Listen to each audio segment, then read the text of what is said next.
Hello, and welcome to the Truth Movement. My name is Ryan Prescott. I'm the owner and founder of this movement.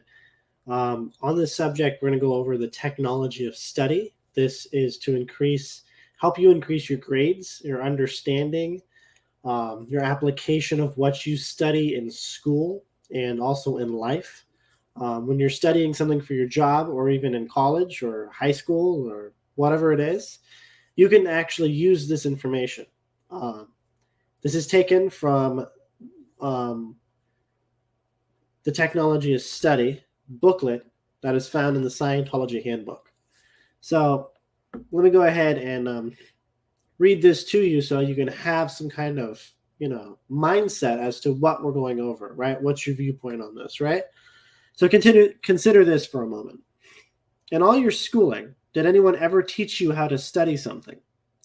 Today, people are graduating school unable to read or write at a level adequate to hold a job or deal with life. It is a huge problem. It is not that subjects cannot be learned. What isn't taught is how to learn. It is the missing step in all education. L. Ron Hubbard filled this gaping hole by supplying the first and only technology of how to study. He discovered the laws on which learning is based and developed workable methods for anyone to apply. He called this subject study technology. This technology provides an understanding of the basics of learning and supplies exact ways to overcome all the pitfalls one can encounter during study. Study technology is not speed reading or memory tricks. These have not been proven to raise one's ability to comprehend what was studied or to raise literacy. Study technology shows how one studies in order to comprehend a subject so one can apply it. Contained herein is only a small portion of the entire body of study technology developed by L. Ron Hubbard. Regardless, this brief overview contains fundamentals which you can use to study more effectively. With this technology, any subject can be learned by anyone. Wow. So right there, imagine, having a goal and a dream, right? And you just, you've studied all this stuff about it and you still didn't understand it. You couldn't apply anything you studied, anything you heard, anything you were taught, right? You just memorized a bunch of stuff, but you couldn't go out and apply it. You couldn't go out and use it and be successful in that field or do anything in that field. That pretty much suck, right?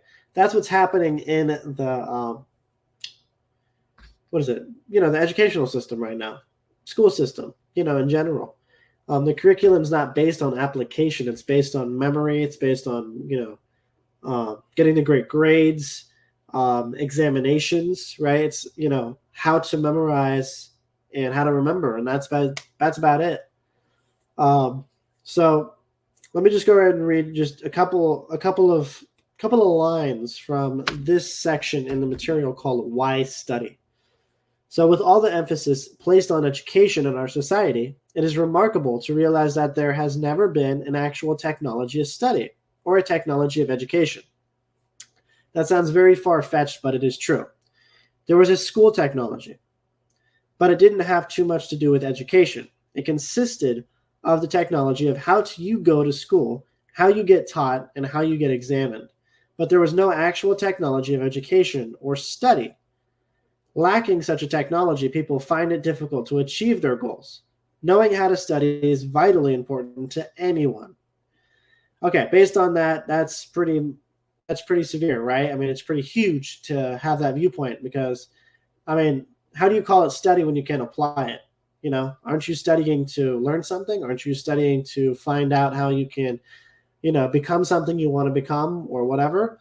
That's the deal. That's what we're looking at right now. That's the solution.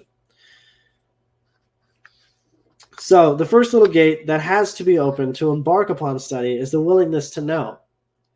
If that gate remains closed, then one is liable to get into such things as a total memorized word-for-word system of education, which will not result in the gain of any knowledge. Such a system only produces graduates who can possibly parrot back facts, but without any real understanding or ability to do anything with what they have been taught. That's a robot society. It's not real learning, right? You're in a university, you're in college, you're in school. You want to learn the basics to succeed in life. I mean, really, let's just take that understanding for a second. Sorry, I got something in my eye. It's a live stream, so can't really edit that out. Being very, very unfiltered with you. But basically, you have to understand when you're studying, you're trying to learn more about something so you can, succeed in that subject or gain knowledge of that subject so you have more control over it. You can, apply it. So without that, you're pretty much just a robot and you can't think for yourself. And that's the school system today. That's the educational system today. Just a bunch of memorization. Okay, now, I do want you to really gain an understanding of why I'm telling you this information for yourself, though. I want you to look around and really just think about, do you remember what you studied in middle school? Everything that you studied, can you apply it? Can you use it? How about in high school? Can you remember what you studied in math class? Is there anything that you can apply there? How about English? How about algebra? How about geometry? And, all of these different things. Have you been applying that in your life, or was it just a past time thing? Think about that for a little bit. I want you to go ahead and, by the way, comment info in the, comment info to get more information about this. Maybe you just want more information so you should make a decision about maybe even acquiring the material yourself. Also, if you're really just interested right now, type interested in the comment section for the material, and I'll just send you the link to get it. It's really not that much. And, really, in the grand scheme of things, in the bigger picture, really, that's what I should say, the bigger picture, you'll be able to apply things. You'll be able to have the techniques. These are techniques. These are the things you're missing, because there's no technology of study out there, but there's a technology of study right here. Okay, so now there's a next thing in here, and it's barriers to study. Now, I'm going to go ahead and just touch on a few things in here, but I do want you to read this for yourself. So, being a successful student requires more than just a willingness to learn. However, pitfalls do exist, and students must know how to effectively learn in order to overcome them. It has been discovered that there are 3 definite barriers which can block a person's ability to study, and thus his ability to be educated. These barriers actually produce different sets of physical and mental reactions. You probably experienced some of these in schooling and just in study alone, and you'll find them out to be very, very interesting. If one knows and understands what these barriers are and how to handle them, his ability to study and learn will greatly increase. Okay, so the first barrier is absence of mass. Now, in study technology, we refer to the mass and the significance of a subject, right? So by mass, we mean the actual physical objects, the things of life. The significance of a subject is the meaning or ideas or theory of it.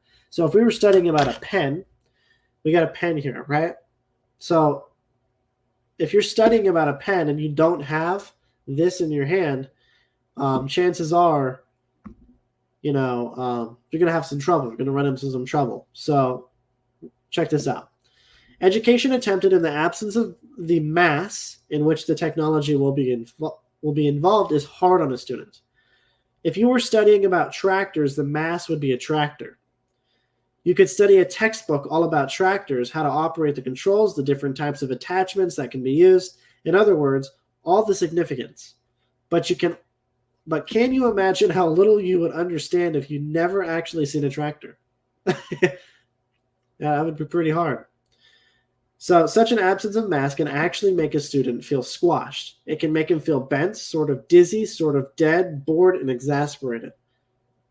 So, have you ever when you're studying something and you don't have it in front of you and you've never seen it before and you're reading it and you're like, and you feel squashed. You feel like, or you feel bent. You're like, and you're like bending over, sort of dizzy. You just, dead, bored, exasperated. You're bored in class. Your professor or your teacher or whatever, or a student really too, could be saying something like, and talking about a subject, and you've never seen it before, and you've never heard of it before, and you've never touched it, and you've never dealt with it before.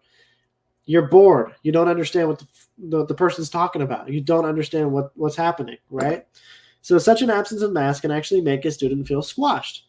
It can make him feel bent, sort of dizzy, sort of dead, bored, and exasperated. Photographs or motion pictures can be helpful because they represent a promise or hope of the mass. But if one is studying about tractors, the printed page and the spoken word are not a substitute for an actual tractor.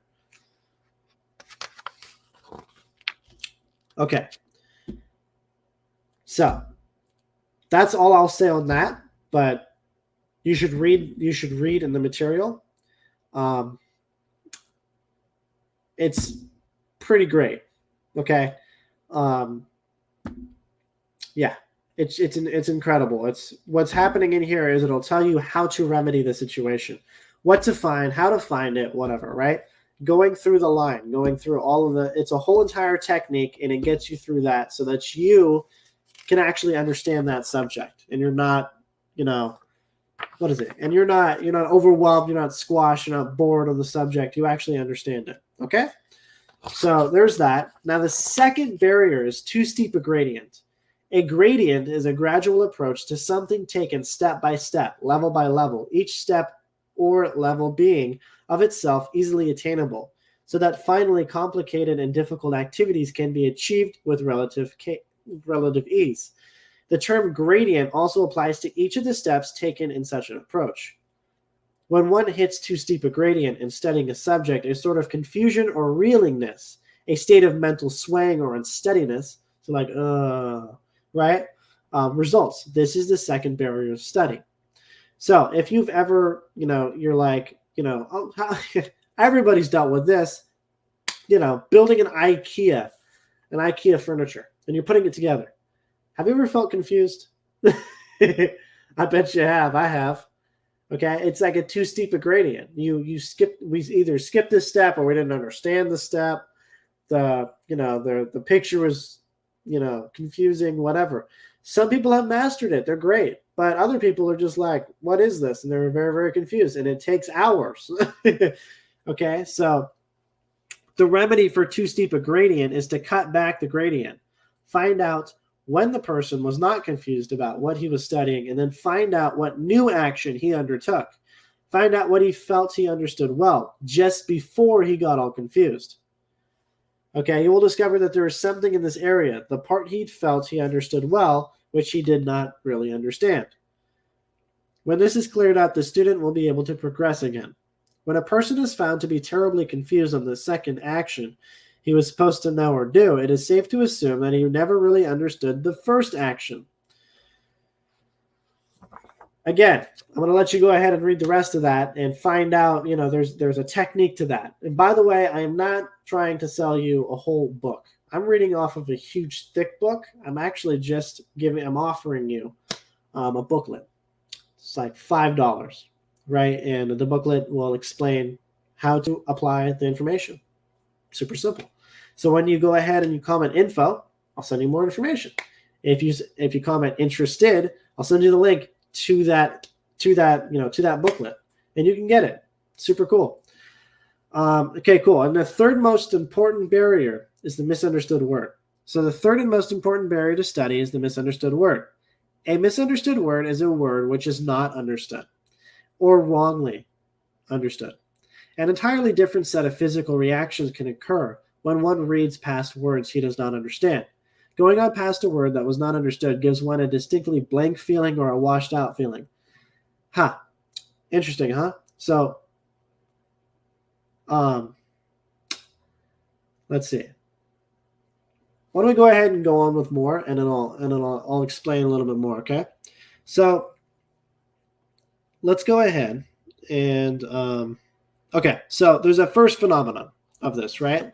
When a student misses understanding a word, the section right after that word is a blank in his memory. So if you've ever read a book and you forgot everything that you just read, that's interesting. Huh.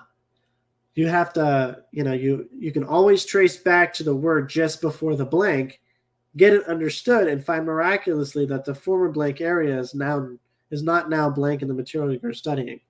It is pure magic, right? So have you ever had an experience of coming to an end of a page and realizing that you didn't know what you had read? Somewhere earlier on that page, you went past a word that you had no definition for or an incorrect definition for. Here's an example. It was found that when, actually, I'm going to go ahead and let you read that because that's super cool. It goes ahead and kind of like explains a little bit more in an example form, basically what I just gave you. But if you wanted another one, you can read that. A second phenomena is a misunderstood definition or a not comprehended definition or an undefined word can even cause a person to give up studying a subject and leave a course or class. Leaving in this way is called a blow. We have all known some people who enthusiastically started on a course of study only to find out sometime later that the person dropped the study because it was boring or it wasn't what they thought it would be.